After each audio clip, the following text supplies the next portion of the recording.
The first conditional has the present simple after if, and then the future simple in the other clause. If plus present simple, will plus infinitive.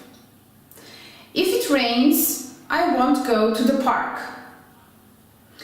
We use it to talk about things which might happen in the future. Of course, we can't know what will happen in the future, but this describes possible things which could easily come true. What is the difference between zero and first conditional? The first conditional describes a particular situation, whereas the zero conditional describes what happens in general. For example, zero conditional. If you sit in the sun, you get burned.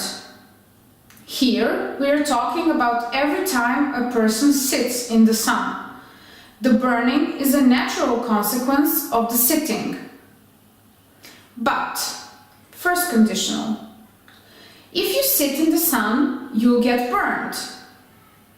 Here, we're talking about what will happen today. Another day, it might be different.